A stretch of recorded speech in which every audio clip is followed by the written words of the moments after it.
মুজিবনগরে ঘুরতে এসে আমাদের দুপুরে লাঞ্চ করার সময় হয়ে যায় এবং কেদারগঞ্জ বাজারে একজনকে জিজ্ঞেস করলে তারা বলে যে সামনে আনসার হোটেল আছে, সেখানে ভালো খাবার পাওয়া যায়। কিন্তু আমরা এই হোটেলে এসে দেখি যে হোটেলটা বন্ধ। তার মানে আজকে কোনো খাবারের আয়োজন করেনি, মানে আজকে খাবারের কোনো আইটেম তারা বিক্রি করবে না, শুক্রবার এর জন্য বন্ধ রেখেছে।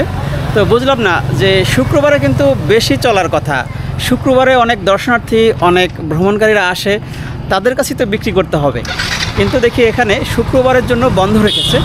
তো এখন আমাদেরকে আবারও কেদারগঞ্জ বাজারে যেতে হবে এবং ওইখানে যে আমাদের দুপুরের খাবার খেতে হবে। তো এখানে এক ভাইয়ের কাছে জিজ্ঞেস করলাম, সেই ভাই বলল যে কেদারগঞ্জ বাজার থেকে দর্শনা যাওয়ার পথে একটি দোকান আছে, একটি হোটেল আছে যার নাম হলো মায়ের দোয়া। তো এখন আমরা যাব মায়ের দোয়া হোটেলে। চলো মায়ের দোয়া চলা।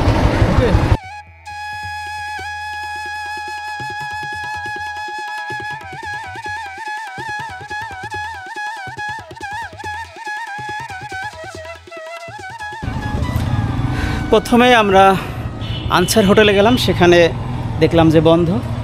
সেখান থেকে বলে দিল মায়ের দোয়া হোটেলে আসতে। তো আমরা মায়ের দোয়া হোটেলে আসলাম। এখানে এসেও দেখি যে এই হোটেলটাও বন্ধ। তার মানে আজকের দুপুরের খাবারটা হয়তো আমাদের সঠিক সময়ে খাওয়া হবে না। রুবেল, তাহলে এখন কি করব? মেহেরপুর না, তাহলে মেহেরপুর তো পরে যাওয়ার সময় খামনি, মানে আর কি খাম। এখন কোথায় খাবো? এখন যা হালকা পাতলা খাই চলতে হইব, উপায় নেই তো। মেহেরপুর যায় আবার আমি এদিকে?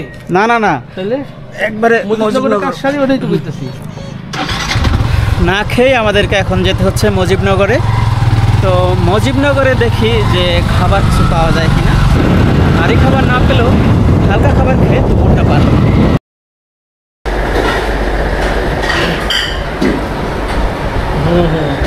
মেহেরপুরে ঘুরতে এসে খুব একটা ঝামেলার মধ্যে পড়েছিলাম দুপুরের খাবার নিয়ে। ওদিকে কেদারগঞ্জ, তারপরে মেহেরপুর, সব জায়গাতে ঘুরে ভালো মানের কোনো হোটেল পেলাম না।